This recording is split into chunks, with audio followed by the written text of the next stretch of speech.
Book का नाम है पश्चाताप और उसका दूसरा पार्ट इस वीडियो में पढ़ेंगे और सुनेंगे। हर कर्म करने के पहले मास्टर त्रिकालदर्शी बनकर कर्म नहीं करते हो। अगर मास्टर त्रिकालदर्शी बन हर कर्म हर संकल्प करो व वचन बोलो तो बताओ कब भी कोई कर्म व्यर्थ व अनर्थ वाला हो सकता है। कर्म करने के समय कर्म के वश हो जाते हो। त्रिकालदर्शी अर्थात साक्षीपन की स्थिति में स्थित होकर इन कर्मेंद्रियों द्वारा कर्म नहीं करते हो, इसलिए वशीभूत हो जाते हो। वशीभूत होना अर्थात भूतों का आह्वान करना। कर्म करने के बाद पश्चाताप होता है, लेकिन उससे क्या हुआ? कर्म की गति व कर्म का फल तो बन गया ना।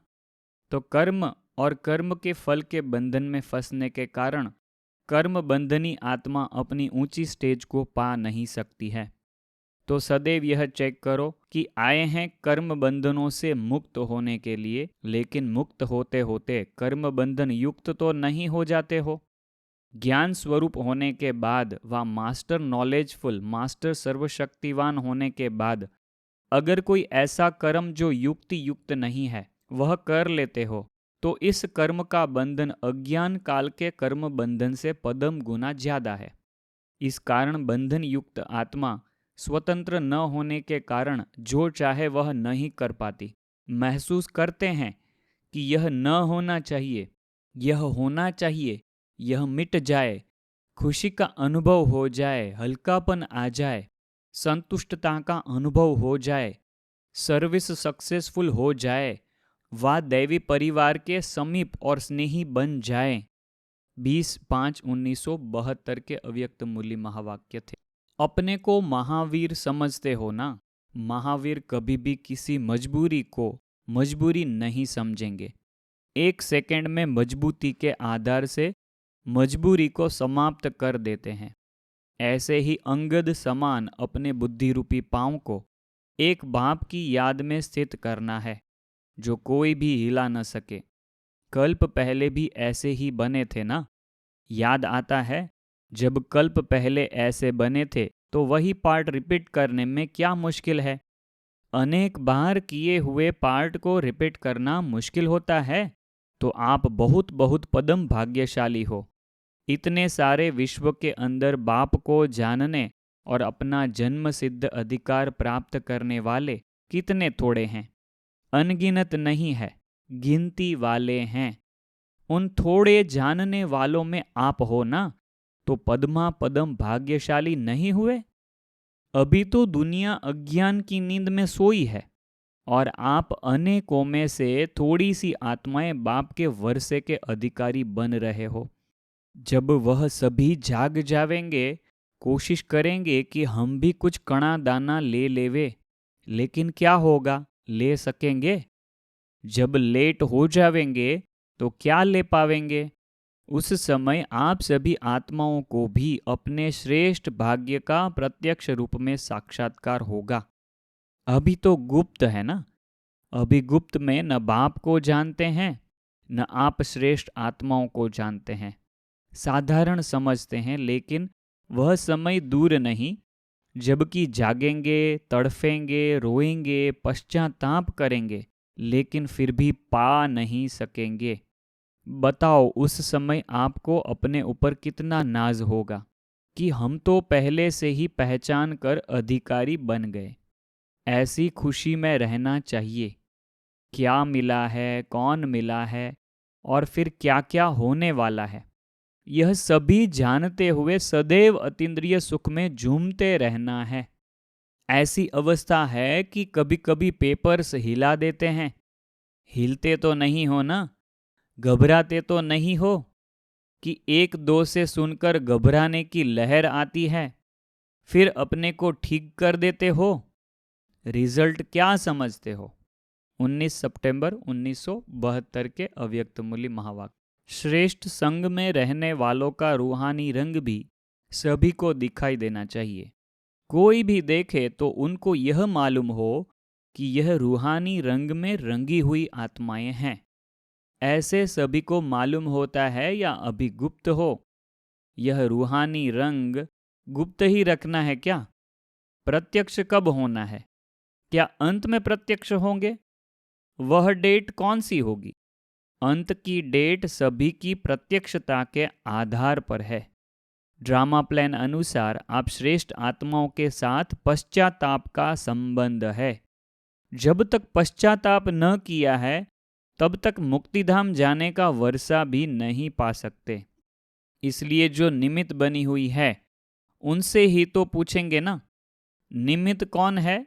आप सभी हो ना। अभी अपने ही आगे अपने संपूर्ण स्टेज प्रत्यक्ष नहीं है तो औरों के आगे कैसे प्रत्यक्ष होंगे? क्या अपनी संपूर्ण स्टेज आपको श्रेष्ठ दिखाई देती है? वह हाथ उठाओ। वास्तव में संपूर्ण स्टेज तो नॉलेज से सभी जानते हैं, लेकिन अपने आप को क्या समझते हो? समीप के हिसाब से उस समान बनेंगे ना, तो अपनी संपूर्ण स्टेज दिखाई देती है। 19 अप्रैल 1973 के अव्यक्त मूल्य महावाक्य हैं। जस्टिस के आगे चाहे कितना भी स्नेही संबंधी हो, लेकिन लॉ इज लॉ। अभी लॉ का समय है, फिर लॉ का समय होगा। फिर उस समय लिफ्ट नहीं मिल सकेगी। अभी है प्राप्ति का समय और फिर थोड़े समय के बाद प्राप्ति का समय बदल पश्चाताप का समय आएगा। तो क्या उस समय जागेंगे? बाप दादा फिर भी सभी बच्चों को कहेंगे कि थोड़े समय में बहुत समय की प्रारब्ध बना लो। समय के इंतजार में अलबेले न बनो। सदैव यह स्मृति में रखो कि हमारा हर कर्म 84 जन्मों के रिकॉर्ड भरने का आधार है। अपनी वृत्ति, अपने वायुमंडल और अपनी वाणी को यथार्थ रूप में सेट करो। जैसे वह लोग भी वातावरण को बनाते हैं, ऐसे आप लोग भी अपने वातावरण को अपनी अंतर्मुखता की शक्ति से श्रेष्ठ बनाओ। वृत्ति को श्रेष्ठ और वाणी को भी राजयुक्त और युक्ति युक्त बनाओ, तब ही यह रिजल्ट बदल सकेगी। बदलता तो है ना? क्या ऐसे ही मंजूर है? चैलेंज तो बहुत बड़ी करते हो कि हम 5 तत्वों को भी बदलेंगे, तो बिना चेकर के मैकर कैसे बनेंगे? अभी से कंप्लेंट कंप्लीट हो जानी चाहिए। 30 मई 1973। जबकि अभी रिजल्ट आउट होने का समय आ रहा है, तो रिजल्ट आउट होने से पहले कंप्लेंट्स को कंप्लीट करो। अपनी कंप्लेंट भी आप स्वयं ही करते हो। अमृत वेले से अपनी कंप्लेंट करते हो। जब तक अपनी कंप्लेंट्स है तब तक कंप्लीट नहीं हो सकेंगे। इसलिए स्वयं ही मास्टर सर्वशक्तिवान बन अपनी कंप्लेंट को कंप्लीट करो। अभी फिर भी लास्ट चांस का समय है, फिर नहीं तो टू लेट का बोर्ड लग जाएगा। अभी प्राप्ति का समय भी बहुत गई थोड़ी रही है, नहीं तो पश्चाताप का समय आ जाएगा। फिर पश्चाताप के समय प्राप्ति नहीं कर सकेंगे। इसलिए अभी जो थोड़ी रही हुई है, यह चांस भी चाहे किसी प्रकार का चांस तो है ना, तो चांस को गंवाना व लेना अपने प्रयत्न से आप जो चाहो वह कर सकते हो। इसलिए अभी से रिवाइज करो। यह तो सुना दिया कि जब रिवाइज करो व जज करो तो किस रूप में करना है। विधि तो सुना ही दी है, क्योंकि विधि पूर्वक करने से सिद्धि की प्राप्ति तो हो ही जाएगी। 21 जुलाई 1973।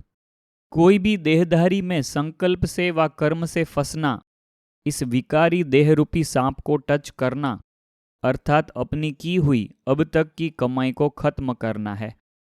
चाहे कितना भी ज्ञान व अनुभव हो या याद द्वारा शक्तियों की प्राप्ति का अनुभव किया हो या तन मन धन से सेवा की हो, लेकिन सर्व प्राप्तियां इस देह रूपी सांप को टच करने से, इस सांप के विष के कारण, जैसे विष मनुष्य को खत्म कर देता है, वैसे ही यह सांप भी अर्थात देह में फंसने का विष सारी कमाई को खत्म कर देता है। पहले की हुई कमाई के रजिस्टर पर काला दाग पड़ जाता है, जिसको मिटाना बहुत मुश्किल है। जैसे योग अग्नि पिछले पापों को भस्म करती है, वैसे यह विकारी भोग भोगने की अग्नि पिछले पुण्य को भस्म कर देती है। इसको साधारण बात नहीं समझना। यह 5वीं मंजिल से गिरने की बात है। कई बच्चे अब तक अलबेलेपन के संस्कार वश इस बात को कड़ी भूल व पाप कर्म नहीं समझते हैं। वर्णन भी ऐसा साधारण रूप में करते हैं कि मेरे से 4-5 बार यह हो गया, आगे नहीं करूँगा। वर्णन करते समय भी पश्चाताप का रूप नहीं होता, जैसे साधारण समाचार सुना रहे हैं। अंदर में लक्ष्य रहता है कि यह तो होता ही है, मंजिल तो बहुत ऊंची है, अब यह कैसे होगा। लेकिन फिर भी आज ऐसे पाप आत्मा ज्ञान की ग्लानि कराने वालों को बाप दादा वार्निंग देते हैं कि आज से भी इस गलती को कड़ी भूल समझकर यदि मिटाया नहीं तो बहुत कड़ी सजा के अधिकारी बनेंगे। बार बार अवज्ञा के बोझ से ऊंची स्थिति तक पहुंच नहीं सकेंगे। प्राप्ति करने वालों की लाइन के बजाय पश्चाताप करने वालों की लाइन में खड़े होंगे। प्राप्ति करने वालों की जय जयकार होगी और अवज्ञा करने वालों के नैन और मुख हाय हाय का आवाज निकालेंगे। और सर्व प्राप्ति करने वाले ब्राह्मण ऐसी आत्माओं को कुल कलंकित की लाइन में देखेंगे। अपने किए विकर्मों का कालापन चेहरे से स्पष्ट दिखाई देगा। इसलिए अब से यह विकराल भूल अर्थात बड़ी से बड़ी भूल समझ करके अभी ही अपनी पिछली भूलों का पश्चाताप दिल से करके बाप से स्पष्ट कर अपना बोझ मिटाओ। अपने आप को कड़ी सजा दो ताकि आगे की सजाओं से छूट जाएं। अगर अब भी बाप से छुपावेंगे, वो अपने को सच्चा सिद्ध करके चलाने की कोशिश करेंगे, तो अभी चलाना अर्थात अंत में और अब भी अपने मन में चिल्लाते रहेंगे। यह सब बातें धर्मराज बुक में भी आई हुई है। तो यहाँ पर बाबा बहुत बड़ा राज कह रहे हैं कि जैसे चला लेंगे तो क्या होगा। बाबा कहते हैं छुपावेंगे या अपने को सच्चा सिद्ध करने के लिए चलाने की कोशिश करेंगे, तो अभी का चलाना अर्थात अंत में और अब भी, अभी भी ऐसा भी होगा, मतलब वर्तमान में भी आप इसका फल भोगेंगे। अब भी अपने मन में चिल्लाते रहेंगे, क्या करूं, खुशी नहीं होती, सफलता नहीं होती, सर्व प्राप्तियों की अनुभूति नहीं होती। ऐसे अब भी चिल्लाएंगे और अंत में हाय मेरा भाग्य कह चिल्लाएंगे। तो अब का चलाना अर्थात बार बार चिल्लाना।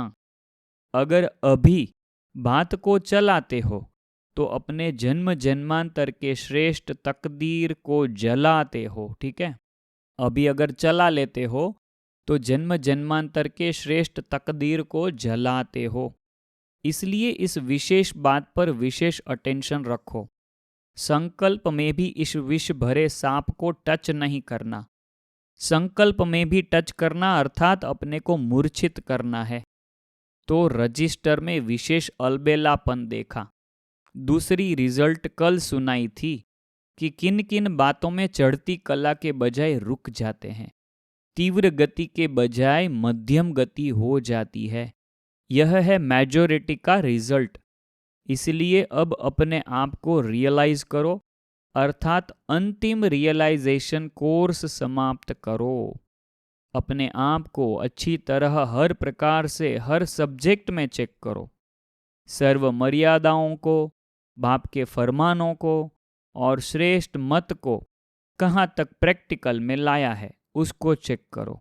और साथ साथ मधुबन महायज्ञ में सदा काल के लिए अंतिम आहुति डालो। समझा? अभी बाप के प्रेम स्वरूप का उल्टा एडवांटेज नहीं उठाओ, उल्टा फायदा नहीं उठाओ प्रेम स्वरूप का। नहीं तो अंतिम महाकाल रूप के आगे एक भूल का 1000 गुना पश्चाताप करना पड़ेगा। 26/10/1975 के यह अव्यक्त मूल्य महावाक्य थे। तो यह बातें ध्यान से सुनने लायक है, समझने लायक है, याद रखने लायक है, दिमाग में फिट करने लायक है। तो यह पश्चाताप की ऊपर जो अव्यक्त मूल्य महावाक्य बने हैं वह हमने दूसरे पार्ट में भी सुने। तीसरे पार्ट में हम आगे कंटिन्यू करेंगे। यह बुक आपको कैसी लग रही है आप कमेंट करके और वीडियो को लाइक करके ज़रूर बताइएगा, ताकि हमको समझ में आए कि कौन सी बातें आपको ज़्यादा जच रही है और आपको पसंद आ रही है, तो उस टॉपिक के ऊपर वीडियो ज़्यादा बनाए जाएं। तो यह बुक भी कैसी लग रही है आप कमेंट करके लाइक करके ज़रूर बताइएगा, और बहुत अच्छी लग रही है तो दूसरों को शेयर भी ज़रूर करिएगा। ओम शांति।